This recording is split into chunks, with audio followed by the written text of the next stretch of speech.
بسم الله والحمد لله واللهم صل وسلم وبارك على سيدنا محمد وعلى آله وصحبه أجمعين. يا ريت ما ننساش نذكر الله في التعليقات وكمان نصلي على النبي عليه الصلاة والسلام. يلا بينا نبدأ قصتنا. يا بابا أنا زهقت بجد، مش قادرة أعيش في البيت ده، كل يوم خناقة وكل يوم كلمة توجع أكتر من اللي قبلها.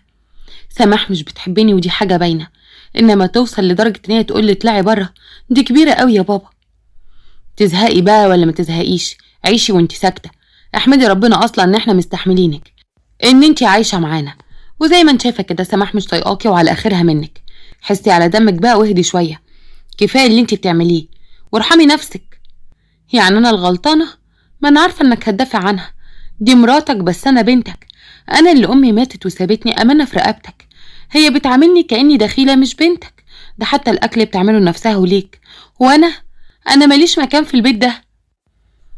اهو اعترفتي وقلتي بعضمة لسانك ان انتي دخيلة، وانا مش هكذب. ايوه يا عماد، البنت دي وجودها عامل لي توتر، لا بتحترمني ولا بتسمع الكلام، وانا مش هعيش في بيت حد فيه بيرميني بكلام من تحت لتحت. يا انا يا هي. ماشي يا سماح انا معاكي في اللي انتي بتقوليه، بس هي برضو ملهاش بيت غير هنا. بعد امها ما ماتت هنعمل ايه بقى؟ لازم نستحملها غصب عننا وفوق طاقتنا. معلش تعالي على نفسك، قدرنا كده. خليها قاعدة لحد لما يجيلها قدرها وتتكل على الله ونخلص بقى من المشاكل دي. لحسن انا تعبت والله خلاص. كنت فاكرة ان البنت بعد شوية هتهدى وتتأقلم، انما لا، كل يوم تنكد وكل كلمة ليها رد، وبتقل ادبها وما بتحترمنيش. وانا مش هعيش وسط توتر وخناقات. جبت اخري والله يا عماد، وما بقتش قادرة استحمل العيشة دي خالص. معلش انا اسفة، والله ما كنتش اقصد ان انا اضايقك بحاجة، ولا كنت اقصد ان انا اضايقك يا بابا. بس هعمل ايه، والله انا ماليش غيركم، ومش بكون قاصده ان انا اضايقكم خالص، بس انتوا على طول متضايقين من وجودي هنا. وانا بصراحه ما بقتش عارفه اتصرف ولا اعمل ايه، حتى اتعامل معاكم ازاي. انا اسفه لتاني مره لو ضايقتكم، يعني والله مش بيكون عن قصد.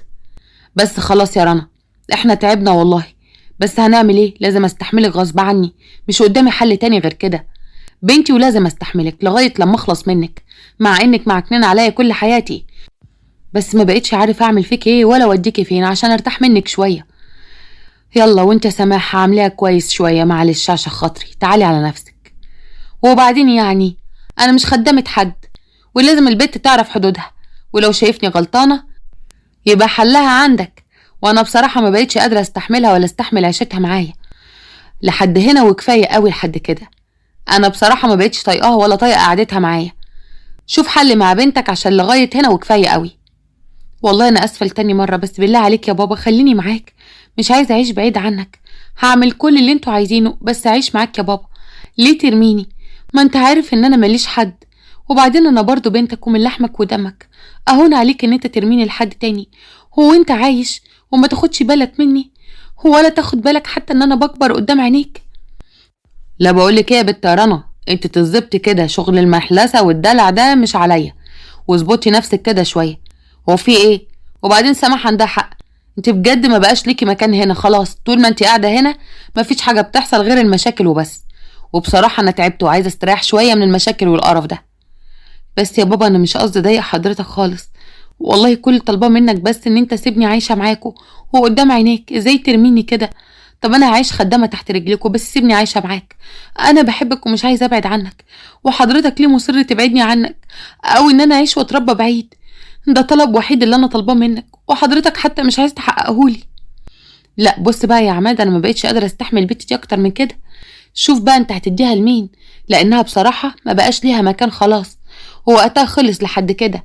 انا تعبت منها وما بقتش بتسمع الكلام حتى بربع جنيه، وانا خلاص ما بقاش عندي اي تصرف معاها تاني. خدها وشوفها هتوديها فين، يمكن توديها عند ستها، كده كده هي قاعده لوحدها. خلاص يا سماح بالراحه واحده واحده، وهنحل الموضوع كده. انا كمان ما بقتش طايق قعدتها هنا، لازم نشوف لها حل. بس عندك حق، فكره حلوه والله، جدع بتعرفي تفكري ان احنا نوديها عند امي، وهي بالمره تساعدها بدل ما هي قاعده لوحدها كده ومش لاقيه حد يسليها خالص، تاخد بحسها، وانا كمان هرتاح. بصراحه يا عماد احنا بيتنا هيتخرب بسببها. خليها بقى تعيش بعيد عننا شويه، والله ده الواحد تعب خالص. وانا وانت نرجع نعيش في هدوء تاني، لان بصراحه كانت قلب البيت كله خناق ومشاكل زي ما انت شايف كده، كل يوم على نفس الوضع، ما وراناش حاجة غير الخناق. خلاص يا بابا، يعني بعد الكلام ده كله قررت انت وسماح انكم تودوني عند تيتا. كان نفسي افضل مكملة معاكم. انا بحبك يا بابا ومش عايزة ابعد عنك، وعايزة افضل عايشة معاك هنا، مش عايزة اروح عند تيتا ابدا. هأرجوك يا بابا خليني في حضنك ومعاك. بقولك ايه، انا مش ناقص وش، انا تعبت منك ومن وجع دماغك ده. الموضوع خلصان خلاص. انت هتروح عند ستك تعيشي معاها هناك شوية، خلينا نعرف نعيش ونستقر بقى، بدل وجع الدماغ اللي احنا فيه ده، كل يوم والتاني خناق. انا بصراحة جبت اخري وخلاص، الموضوع خلصان معايا. اتفضلي يلا ادخلي لمي هدومك. طب يا بابا اسمعني، طب انت مش عايز تسمع مني ليه؟ كل حاجة عايز تمشيها من دماغك وبس. انا ليا حق برضو، انا كل طالباه ان انا اعيش معاك، وان شاء الله حتى اعيش خدامة تحت رجليك. مطلوب مني ايه اكتر من كده؟ قولي اللي انت عايزه وانا هعمله لك عشان افضل هنا، مش عايزة اروح عند تيتا يا بابا. بقولك ايه يا بت انتي، بطلي وجع دماغ بقى. خلاص انا قلت كلمتي وخلاص، هتروح عند ستك يعني هتروحي هناك. الحوار خلص مفيهوش كلام تاني، سامعة ولا لا؟ يلا اتفضلي قومي حضري شنطتك عشان تروحي هناك، ومش عايزة اسمع صوت تاني. بالفعل رنا دخلت حضرت شنطة هدومها زي ما ابوها قال لها، وخرجت من الباب والدموع في عينيها. سابت وراها ابوها واقف في النص بين الست مراته وبنته اللي كبرت غصب عنه وما هنش عليه حتى يروح علشان يوصلها عند ستها، ورماها في الشارع لوحدها تروح هناك لوحدها. بالفعل رنا وصلت لبيت جدتها في شبرا، وهي بتحضنها بدموع قالت لها نجوان: يا روح تيتا تعالي في حضني، مالك يا قلبي وشك اصفر وعيونك فيها الدموع ملوش اخر، ايه اللي حصل؟ سماح عملت لك المرة دي؟ والله كنت حاسة بس ما قدرتش اتكلم، انت عارفة ابوكي عنيد قد ايه. يا تيتا انا مش قادرة اعيش هناك خلاص، والله كفاية لحد كده. حسيت ان انا غريبة في بيتي اللي هو بيت ابويا برضو، وكل يوم في وجع وكل يوم دموع. محتاجة منك كلمة حلوة، محتاجة حب من غير شرط. هتقبليني اعيش معاكي؟ بابا طردني وقال لي مش عايزني تاني، وانتي عايزة ايه كمان يا تيتا؟ قوليلي. ده بيتك يا حبيبتي، ده مكانك من قبل ما تتولدي، بس خلي بالك العيشة هنا غير بيت ابوكي. انا ست كبيرة وطريقتي مش زي الشباب دلوقتي، والعيشة هتبقى مختلفة خالص. مفيش بقى مرقعة ولا الشغل ده هنا، ولا عندي موضوع الرفاهيات ولا الكلام ده. سامعاني؟ ربنا يخليك يا تيتا، مش مهم عندي اي حاجة، المهم عندي الاقي مكان اعيش فيه بدل البهدله اللي انا فيها من ساعه لما ماما ماتت الله يرحمها. مش عارفه اقولك ايه والله، ولا ودي جمايل حضرتك فين. انا هدخل بقى اغير لحسن الجو حر قوي بره. بعد مرور اسبوعين في بيت نجوان جدة رنا، كانت تحكمات جامده من نجوان لدرجه انها كانت رنا بتفضل تعيط في الاوضه لوحدها من كتر التحكمات دي. وفي يوم كانت نجوان تعبانه قوي، وكانت رنا قاعده جنبها وبتفضفض معاها. رنا قالت لها: تيتا ممكن اكلمك بصراحة؟ انا بحبك قوي وحاسة بالامان في حضنك، بس مش مرتاحة. انا مش متعودة على الحياة كده، كل حاجة محكومة ومقفولة، مفيش مساحة تنفس. انا صغيرة ولسه عايزة اعيش، مش عايزة احس ان انا في معسكر زي كده. محتاجة اخرج واتفسح، وحضرتك اكيد مش قد ده، ومش عايزة شايل حضرتك فوق طاقتك. نجوان قالت لها بتعب ظهر عليها: يا رنا انا بعمل كده عشان خاطرك، عشان احافظ عليكي. انت عارفة الشارع وحش ومحدش بيسيب حد في حاله. والله يا تيتا انا عارفة كل اللي انت بتقوليه، وانا مقدرة وضع حضرتك وان حضرتك قد ايه تعبانة. انا بحاول والله على قد ما اقدر اراعيكي عشان ما اقدرش على زعلك، بس ده كفاية يعني ان حضرتك شايلاني فوق دماغك. شكرا ليكي. خلي بالك من نفسك ومن قلبك ومن اللي حواليكي. انا حاسة ان وقتي قرب، ومش زعلانة، بس زعلانة عليكي لانك لسه صغيرة ومحتارة. بس وعديني ما تهربيش من اي وجع تاني، واجهيه، الهروب مش دايم، لازم تتعلمي تعيشي وسط الصعب والسهل. ما تقوليش كده يا تيتا، انا مش عايزة اخسرك، انت الحضن الوحيد اللي حسيت فيه بالامان. انا كنت هرجع تاني عند بابا بس قلت استنى لحد لما تحسي بتحسن. يا تيتا لو جرالك حاجة انا هموت فيها ومش هقدر اعيش من غيرك، بجد بقيتي حد اساسي في حياتي ومش هعرف ابعد عنك حتى لو ثانية، ما تسيبنيش ارجوكي.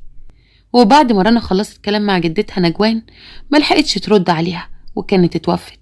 كانت رنا زعلانة على جدتها قوي، مهما كانت صعبة في معاملتها، بس ده كان خوف عليها مش اكتر.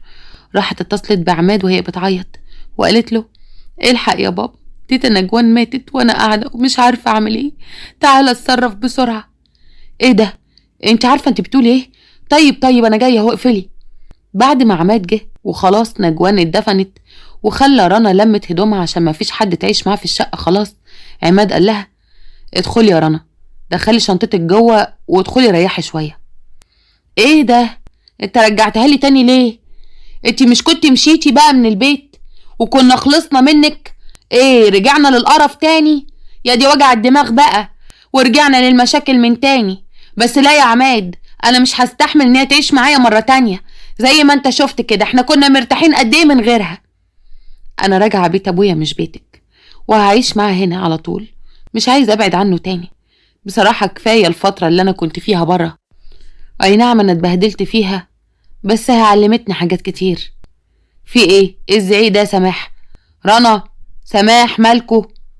رنا يا بنتي ادخلي جوه يلا وفضي شنطتك عشان تنامي شويه، لحسن انت تعبانه قوي. يلا روحي.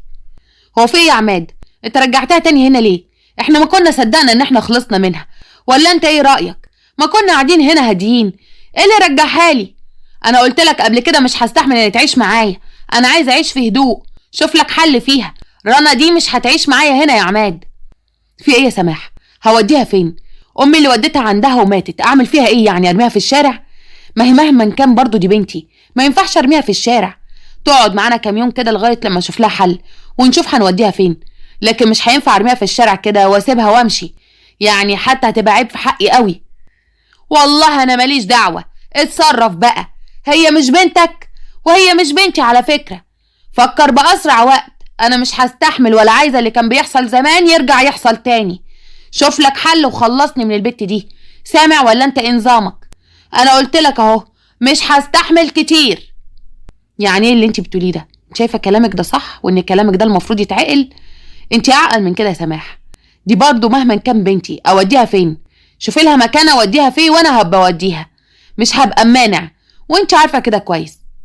وانا المفروض عليا كمان ان انا اللي افكر لك وانا اللي اقول لك انت توديها فين وما توديهاش فين؟ هي بنتي ولا بنتك؟ بقول لك ايه، على العموم عشان بصراحه كده عايزه اخلص منها ومش طايقاها، روح وديها عند اختك فاطمه، وهي كده كده عندها بنات، تقعد وتعيش معاهم، مش هتخسر حاجه يعني. طب والله فكره حلوه، هقوم اقول لها ما تفضيش شنطتها وارن على فاطمه، اقول لها ان انا هبعت لها رنا تقعد معاها شويه. هقوم اقول لها عفارم عليك يا سيدي الرجاله، يا خرونك يا كبير. يعني مفيش احسن من كده بصراحه، استفزني قوي. يعني انت بتطردني، بتطرد بنتك عشان مراتك؟ كل اللي عملته علشان ارجع وفي الاخر بترميني عند عمتي؟ انا مش طفله ومش عبء، انا بنتك يا بابا، بس خلاص عرفت مكانتي عندك دلوقتي، واتاكدت ان مفيش حاجه اسمها حضن اب. اللي انا كنت طالباه من الدنيا ان انا اعيش معاك شويه، بس ده شكله كتير عليا قوي. اهو كده الصح، خلي كل واحد يروح في حاله وانا اعيش مرتاحه، مفيش زعيق ولا خناق ولا اللي بتبصلي كاني عدوها.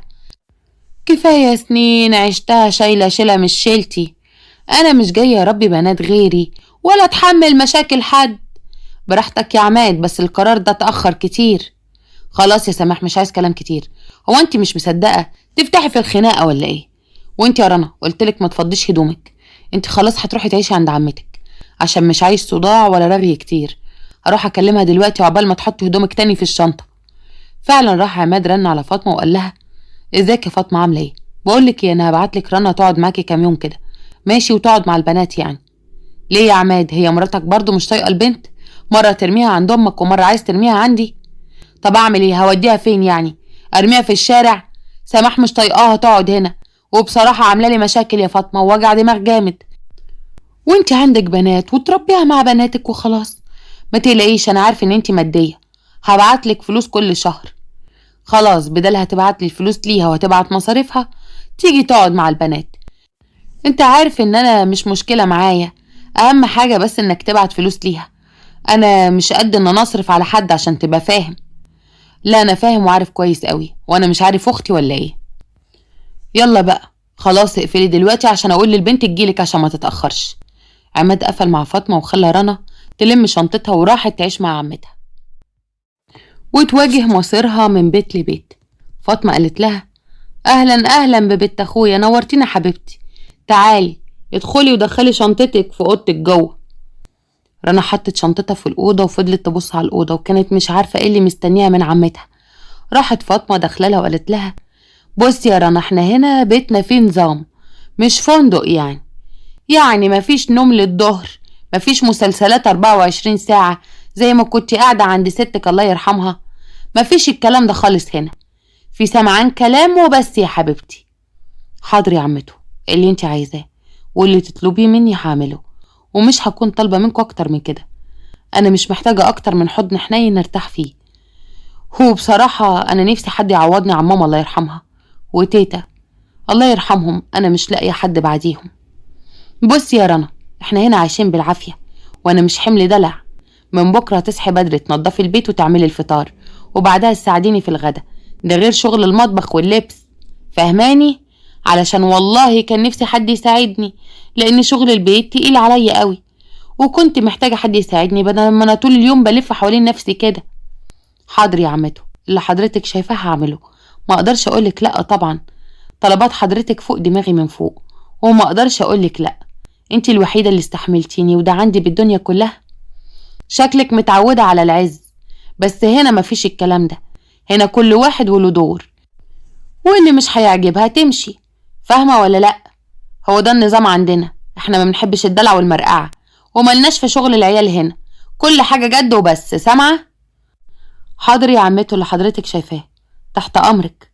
بعد إذنك هقوم أغير هدومي وأبقى معاكي في كل حاجة هتحتاجيني فيها.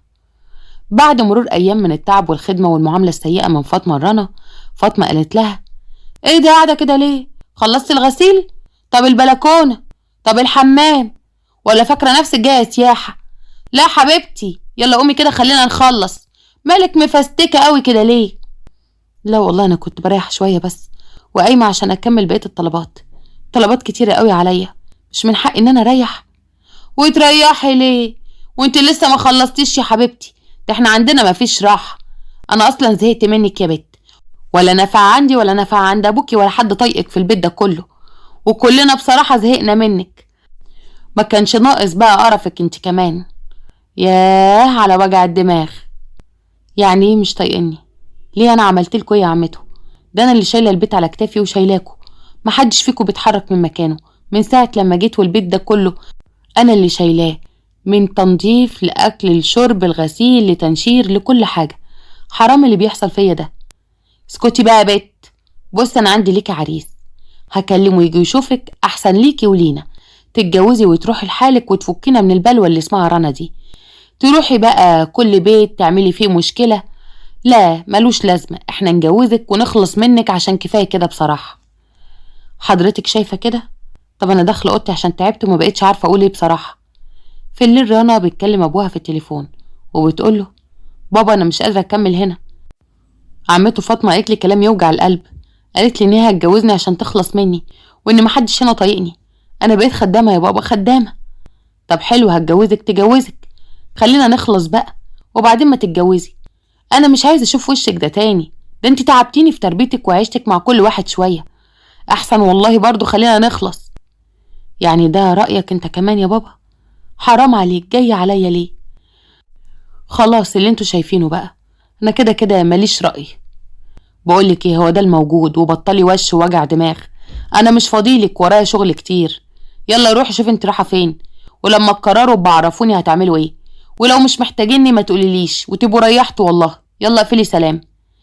قفل عماد مع رنا، وكانت رنا متضايقه ومخنوقه قوي، مفيش حد طايقها ولا ابوها ولا عمتها ولا اي حد، ما كانتش فاهمه هو كل ده بيحصل فيها ليه، عشان هي عملت ايه في حياتها عشان يحصل كل ده. فعلا جه العريس، ما كانش لهم طلبات كتير، اهم حاجه ياخدوها وخلاص، وده اللي كانوا عايزينه ان هم يخلصوا منها، ولا سألوا عليها ولا سألوا على اهله ولا اي حاجه. اتجوزت شريف، وكان شريف عنده 4 بنات اخوات، وده كان مصير رنا اللي جاي مع اخوات جوزها وحماتها، وكأن مكتوب على رنا ان هي ما ترتاحش عمرها كله. لقت يوم الصباحيه الباب بيخبط جامد، فتحت رنا وكانت اخت جوزها الصغيره هبه. هبه قالت لها: وسعي كده، امال فين اخويا؟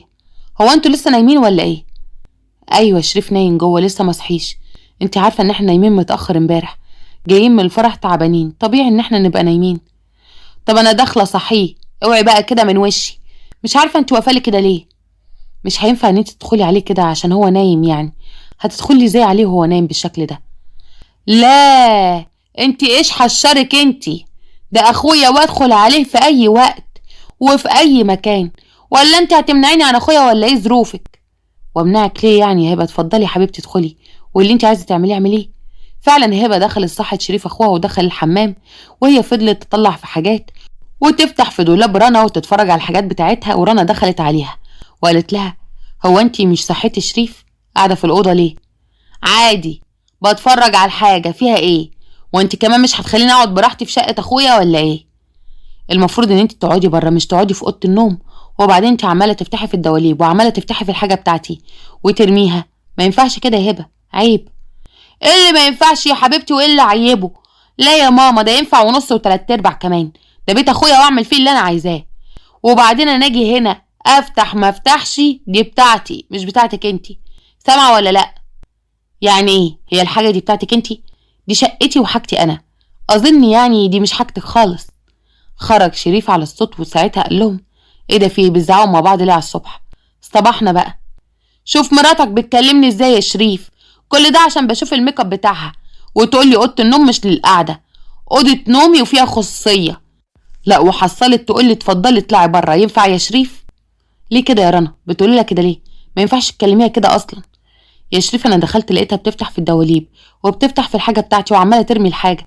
فبقول لها: خلاص انت دخلتي صحيتي شريف، مع ان المفروض ده ما يحصلش. دخلت صحتك عماله بقى تفتش في حاجتي ليه؟ يعني ينفع انزل انا افتش في حاجتها تحت؟ هو انت هتعملي راسك براسي ولا ايه؟ لا يا حبيبتي، انا اعمل اللي انا عايزاه. سامعه ولا لا؟ شايف يا شريف؟ شايف بتكلمني ازاي وانت واقف ساكت ولا حتى رديت عليها؟ اهو ده اسلوبها اصلا معايا. طب خلاص يا هبه، اسكتي بقى دلوقتي. خلاص يا رنا، خشي جوه شوفي بتعملي ايه. ومش عايز وجع دماغ على الصبح. هو ده كل اللي ربنا قدرك عليه؟ طب والله لا انزل اقول لماما عشان تشوفي ابنها بقى اللي بيدافع عن مراته ده ومش بيدافع عن اخته. وراحت سابتهم ونزلت. ورنا قالت لشريف: والله يا شريف ما عملت حاجه، هو ده كل اللي انا قلته لها، ما قلتلاش حاجه تانية. يا رنا يا رنا، انا عايزك تريحي دماغك. هبه عقلها صغير، كل كلمه هتقولك انا هنزل اقول لماما وهتعمل لنا مشاكل. وانت عارفه ان انا قاعد شهرين ومسافر، فانا الشهرين دول عايزه اريح دماغي فيهم، مش عايز وجع دماغ وخناقات. والله يا شريف انا ولا عملت خناقات ولا كلمتها. كل اللي قلته لها: ما تفتشيش في حاجتي. مش ده المفروض ان هو يحصل؟ وبعدين عيب ان هي تفتش في حاجتي. خلاص كبري دماغك، حصل خير. انا قلتلك ولا عايز خناقات ولا عايز صداع. هبه نزلت عند امها تحت وقالت لها: ام شريف. نعم، بتقولك ايه؟ ما تخشيش اوضه اخوكي. اوضه ايه يا ام اوضه؟ هي مش فاكره كانت قاعده فين؟ ولا دلوقتي لها شقه وبتتحكم فيها؟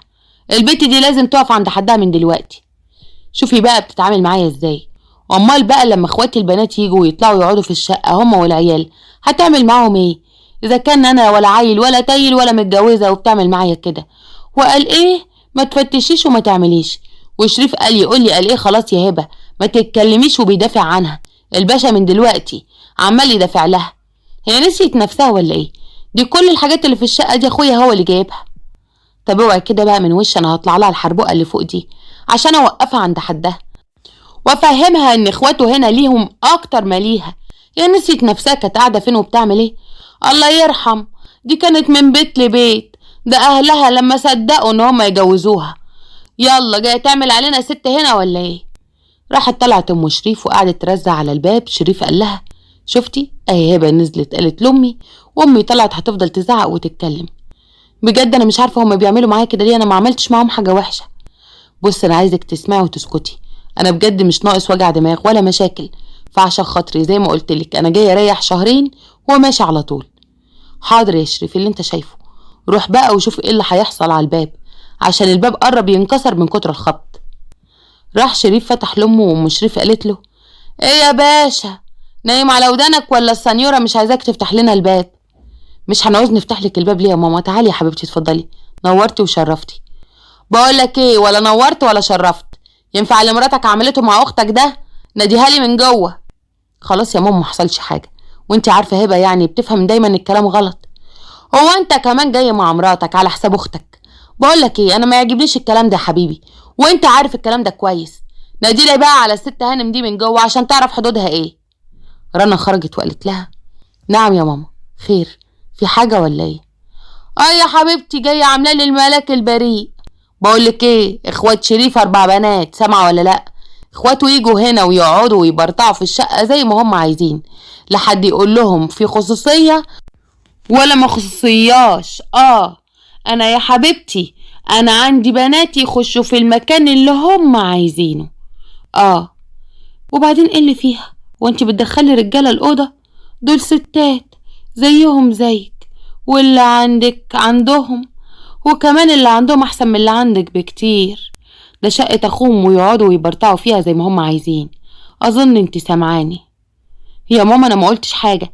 هبة كانت عمالة تفتش في الحاجة وتفتح كل حاجة. قلت لها ما تفتحيش يا هبة في الحاجة وترميها كده. اظن ان انا ما ينفعش ان انا انزل افتح في حاجتها تحت. وانتي يا بنتي يا جربوعة عايزة تقارني نفسك بهبة؟ لا يا ماما، مفيش اصلا مقارنة بينك وبين اي بنت من بناتي، سامعة ولا لا؟ وبعدين يعني تفتح ترمي تعمل كل اللي هي عايزاه في بيت اخوها. هو انت كنت جايبة حاجة هنا؟ انت مالكيش حاجة هنا يا حبيبتي، الحاجة دي كلها شريف اللي جايبها، فبراحتها تعمل اللي هي عايزاه. ومش عايزين كلام كتير، انت متجوزة جوازة ما كنتيش تحلمي بيها من الاول، ومن اول يوم كده نحط النقط على الحروف. خلاص يا ماما، ملوش لازمة الكلام ده كله، ما حصلش حاجة لكل ده. خلاص يا ماما، انا مش عايز صداع ولا عايز كلام كتير. لا حبيبي، اصل مراتك هتنسى نفسها، وانا لازم احط لها النقط على الحروف عشان تتظبط وتتعدل، وما تنساش هي كانت فين واحنا لميناها منين. دي كانت من كل بيت شوية، فما تتنمرضيش على عيشتك يا رنا، وما تجيش تعيش الدور علينا احنا يا حبيبتي، لان احنا عارفين عنك كل حاجة. رنا سكتت وحطت وشها في الارض وما اتكلمتش ولا ردت عليها، وراحت سابتها ودخلت اوضتها. فضلت تعيط. بعد ما شريف ما خلصت كلامها سابتهم ونزلت. كان شريف ساكت مش بيتكلم، وده كان عيب شريف، انه كان بيحب يريح دماغه، وشايف ان هو قاعد شهرين فمش قاعد شهرين يبقى فيهم خناق وخلاص. ما كانش بيتكلم خالص مع اي حد ولا بيرد على حد. دخل لرنا وقال لها: خلاص يا رنا، انت هتقلبي بقى اليوم نكد ولا ايه؟ انا لسه اول يوم جواز ليا يحصل فيه ده كله؟ انا ما بحبش النكد يا جدعان ولا القرف. انا ببقى جاي هنا افصل شهرين، مش هيبقى نكد هنا وخناق، وكمان نكد في الشغل وخناق. وانت عمال يا شريف تقولي شهرين شهرين، وانا يا شريف اللي عمال ازعق ولا اتخانق؟ ما انت شايف اختك على الصبح طلعت عملت ايه، وامك طلعت قعدت تزعق ازاي، وكل ده وانا ساكته وما بتكلمش. حتى وجهة نظري مش بيفهموها. في الاخر جايه تعايرني باهلي، وانا اهلي دولت اللي انا اخترتهم، ولا انا اخترت ان انا ابقى في الوضع ده؟ انا قلت هتجوز وارتاح، واديني اتجوزت ومن اول يوم حتى ما فيش راحه. يعني انا مش هرتاح ابدا في حياتي؟ وانا ليه بيحصل معايا كده؟ حرام والله، حرام بجد. اهدي بس، اهدي يا رنا، في ايه ده كله؟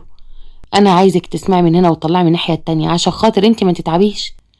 يا شريف بص بيعملوا ايه وانت موجود، المفروض ان هم يعملوا لك كده حساب. امال لو انت مش موجود هيعملوا معايا ايه؟ انا خايفه قوي يا شريف، خايفه اقعد معاهم، وما عنديش حد بعد ما تمشي اقعد معاه. مش هيبالي غير شقتي اللي انا قاعده فيها دي، هو انا كمان هتواجه بيهم كل شويه؟ بجد مش هقدر استحمل. انت مش عارف انا شفت ايه في حياتي. طب اهدي اهدي بس، يعني ينفع كده يبقى اول يوم جوازنا يكون كله نكد كده؟ هو انا اللي عملت النكد؟ انا ما عملتش حاجه. انا مش عايزه اعيش في نكد ولا عايزه اعيش في قرف. طول حياتي كنت عايشه في قرف، فمش عايزه اعيش حياتي تاني دلوقتي كده. خلاص اهدي يا رنا، اللي حصل حصل. اهدي بقى وبطلي عياط وكلام كتير. سكتت رنا كالعادة، ولما بتذكر كل مرة عشان تعدي عيشتها، وعشان عارفة ان مفيش حد هيستحملها، وعشان عارفة ان كمان ده مصيرها خلاص ولازم تعيشه. عدى شهرين وشريف سافر، وكل يوم والتاني واحدة من اخواته عندها هي وعيالها تقلب لها الشقة حرفيا، وياخد بعضها ويمشوا. والمهم يعني كان في يوم ابن علياء اخت شريف ماسك الروج وقعد يبهدل في الحيطان وفي الملايات وفي كل حاجة، وعلياء كانت قاعدة ماسكة تليفونها ومش بتقوله انت بتعمل ايه. رنا خرجت من المطبخ لقيت الحاجة كده، فضلت تقوله: حرام عليك، ليه عملت كده؟ بهدلت الحيطان وبهدلت الملايات وكل حاجة، ليه يا ابني عملت كده؟ وانتي يا علياء شايفاه ساكتة، حتى ما قلتلوش كده غلط او عيب وما ينفعش؟ هو ايه ده؟ هو انتي لو في بيتك هتسيبيه يعمل كده؟ في ايه يعني يا رنا؟ ما تسيبي الواد، واد وبيلعب. هو انتي ايه، مش بكرة تخلفي يا اختي وتلاقي عيالك بتلعب؟ ده انتي غريبة قوي. يعني هو لما بيجي يلعب بيلعب عندك كده؟ بص الحيطان كلها روج، والملايات بتاعت السرير، وانتي قاعدة ماسكة الموبايل بتتفرجي عليه، وانا في المطبخ طالع عيني، وانتي سايبة عيالك يقلبوا ويمرمطوا في الشقة كده. ليه حرام؟ ده انا ست زيك، المفروض تبقي حاسة بيا. انتي جاية هنا يا رنا عشان تخدمينا؟ اوعى حبيبتي تفتكري ان انتي جاية هنا عشان تبقي مرات اخونا ولا حاجة. لا يا حبيبتي، مفيش منه الكلام ده. انتي اخرك معاه شهرين وبيسافر، لكن بقيت السنة لينا احنا، تخدمينا احنا. ولا انتي كنت ناسية نفسك زمان؟ والله هنزل اقول لماما على كل اللي عملتيه معايا. يلا يا عيال من هنا. راحت رنا ماسكة التليفون وراحت مكلمة شريف فيديو كول، وهي عمالة تعيط ومنهارة من العياط. شريف قال لها: ايه يا رنا مالك؟ هو في ايه؟ كل يوم والتاني تكلميني وانتي منهارة كده. والله انا تعبت، حرام عليك، انت مش هنا ومريح دماغك خالص. خدني عندك، حتى لو هتقعدني في الشارع انا ما عنديش اعتراض، بس انا مش عايزه اعيش هنا، حاسه بخنقه. شايف الشقه؟ وقعدت تصور للشقه طبعا لاخوها، ان ازاي ان ده ابن اختك وعامل كده في الشقه، وهي قاعده على الموبايل وما هنش عليها حتى تقول له عيب. ولما بقول لها كده ما قالتلوش حتى غلط، وقعدت تقول لي احنا جايبينك هنا خدامه. انتوا بتعملوا فيا كده ليه؟ وانا عملت ايه في حياتي عشان يحصل فيا كل ده؟ مش كفايه اللي شفته من ابويا ومرات ابويا وعمتي؟ انت كمان جاي تعذبني؟ لو مش عايزني يا شريف خلاص نفضها سيره، طلقني. وهما بيتكلموا في التليفون ام شريف قعدت تخبط على الباب. فتحت رنا وشريف كان معاها على التليفون. ام شريف قالت لها: في ايه يا حبيبتي؟ انت يا بنت جايه هنا يا بنت عشان تخدمينا؟ وانت فاكره جايه ان انت تحطي هنا رجل على رجل؟ فيها ايه يا ماما لما الواد يمسك الروج ويبهدل الدنيا؟ ايه المشكله؟ شايفه نفسك علينا ليه؟ لا، اصحي وفوقي لنفسك كده. انت هنا اولك واخرك خدامه، سامعه ولا مش سامعه؟ كانت رنا ماسكه التليفون وكان شريف سامع وشايف كل حاجه. رنا قالت لشريف: سامع يا شريف؟ سامع اللي انا فيه؟ بتقول عليا ان انتوا جايبيني خدامه. طلقني يا شريف، انا بقولك طلقني لان انا مش عايزه اعيش هنا تاني. راحت ام شريف ماسكه منها التليفون، وراح شريف قال لها: حرام عليك يا ماما، ليه بتعملوا فيها كده؟ رنا كويسه وما عملتش فيكوا حاجه وحشه، ولا علشان هي ملهاش ظهر بتعملوا فيها كده؟ حرام عليكوا يا ماما. هي كلمتك وعملت الصعبانيات بتاعتها وانت صدقتها؟ لا للاسف، انا المره دي شايف وحاضر كل حاجه بعناية.